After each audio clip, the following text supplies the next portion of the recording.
Hello and welcome to today's video as we cover LTA and the best players of Split 3. Keep in mind the schedule and format was a disaster. Not all schedules were created equally at all, but we treated all the stats equally because there is no way we could have easily tried to accumulate the stats, data, and then account for strength of schedule and etc. I mean, that just maybe if this was my full time gig. Maybe. The stats we utilized: KDA, CS per minute, damage divided by gold, kill participation was in there. Damage divided by gold, share differential, vision efficiency, gold difference at 15 minutes, XP difference at 15 minutes, solo kills per game, and champions played per game. I feel it's pretty well rounded, and Tatu is a great example of why facilitators can still make the board, by the way. So, in top lane, the best top laner was Bwipo. On the Rift, he's a pretty good player. Off the Rift, he's made some comments that have him in hot water. I do not agree with his comments. I think his comments were a little bit silly. A tad bit silly. The sarcasm, of course, is just overflowing out of me. Obviously, they were stupid fucking comments. That's whatever. But statistically, always a strong player in top lane, playing a carry-oriented role. Robo of Loud, great split. Despite his team not getting to regional finals or whatever to get to Worlds, he was very good. Thanatos, also very good, and Castle for Disguise as well. So the top lane more so 1v9 angles for Robo and Castle, and then Cloud9 are represented on every role on here, and yet didn't get to Worlds. Case in point of how everyone's feeling about Cloud9 right now. If they put together a roster that's great on paper, just never can fucking get it done. So that's the thing. So in top lane, Bwipo had the best KDA with a 3. The kill participation leader was Impact of Team Liquid, 67%, 2 out of every 3 kills. CS per minute, pretty low in the top and mid lane. Well, honestly, CS per minute, farm is not treated like it was before. Let's just put it that way. But Robo and Thanatos, both 8.3 CS per minute, led the roll. Damage divided by gold, Curdy of Fluxo.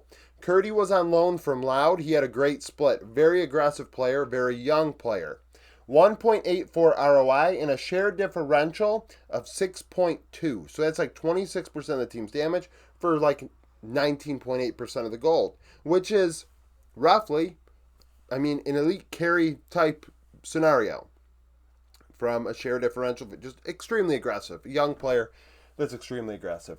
Vision efficiency, Photon of Dignitas, 3.94. He was the best at setting up objectives and vision. In terms of laning, it was the Bwipo show, up over 450 gold and almost 400 XP on average. Solo kills per game, Curdy had 7 and 10. Champions played, Dignitas pretty much dominated this category, all but maybe one role. Yeah, all but mid. They led in champions played per game. Photon played 9 and 11. Historically, I've said the more champions, the better. Unless your team stinks, then you probably should. There's 2 ways of looking at it. Either you keep throwing shit at the wall and hope something sticks and it works, which is what Dignitas looks like they did.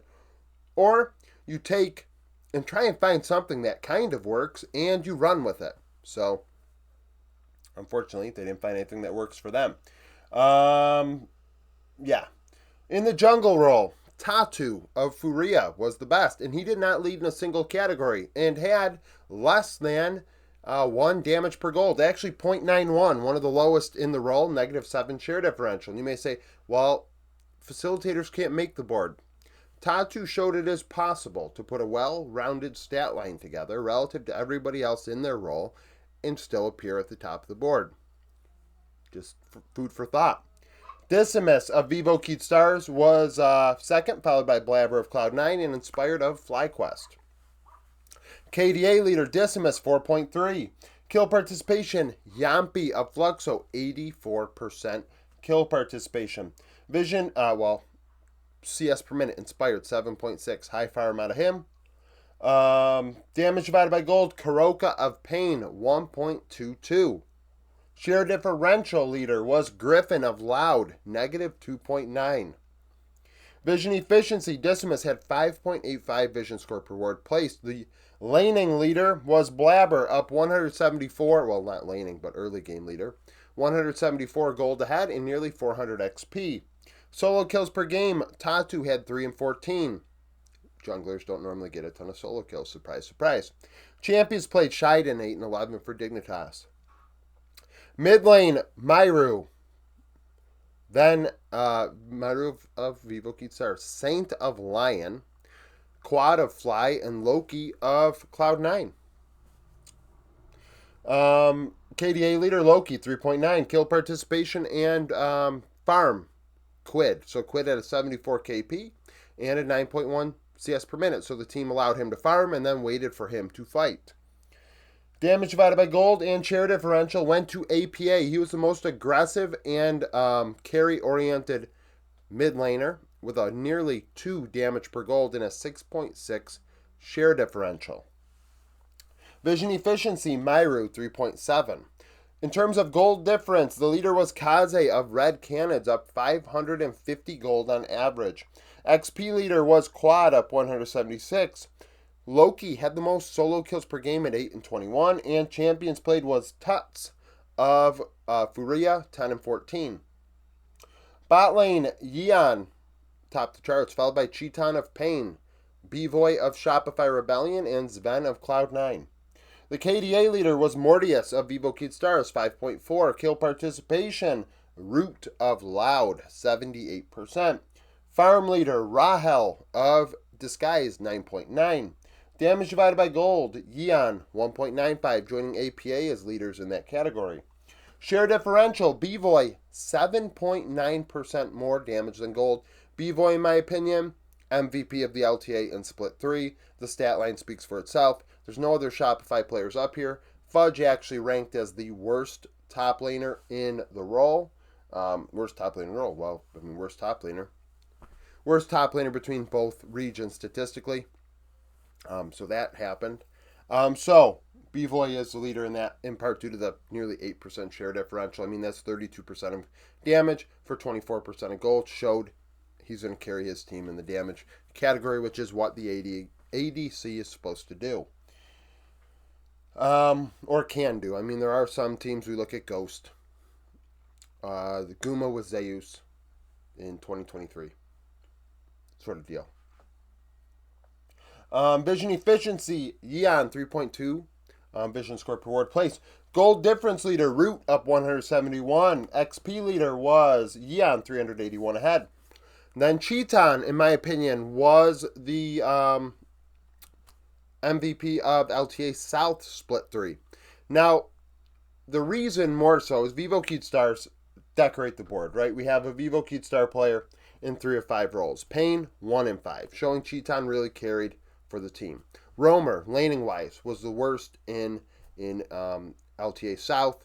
I think behind 360 gold on average, which was the worst in the role. And it's that's not acceptable. You don't put an import slot on somebody that can't win lane, in my opinion.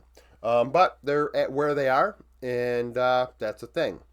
Cheeton had 18 solo plus 2v2 kills in 18 games. That's insane. Excuse me. That's insane. So that should that's very aggressive, finding ways to get solo and 2v2 kills. 1 per game in 18. That is crazy. Champions played Tomo, 9 and 11 for Dignitas. Support, Vulcan, followed by Isles of Dignitas, Jojo of Furia, and Trimby of Vivo Kid Stars. KDA leader, Busio, 3.6. Kill participation, Pro Delta, 83% for Fluxo. Most aggressive support, Isles, 1.08 damage per gold. Vision efficiency, Seos of Shopify, 2.16. Gold difference leader, Frosty, 190 ahead. XP leader, Vulcan, 188 ahead. Vulcan had more solo plus 2v2 kills than Sven. He had 6, Sven had 5. And champions played per game, Isles, 8 and 11. So, my MVPs, Bvoy and Cheeton. Team 1, Bwipo, Tatu, Myru, Yeon, Vulcan. Team 2, Robo, Decimus, Saint, Cheeton, Isles, Team 3, Thanatos, Blabber, Quad, Bevoy, Jojo. 4th team. Castle, Inspired, Loki, Sven, Trimby. Thank you for watching. If you liked the video, like it. Subscribe to the channel for daily League of Legends content. Follow me on Twitter. Join the Discord. Become a YouTube supporter. And hope to see you again tomorrow.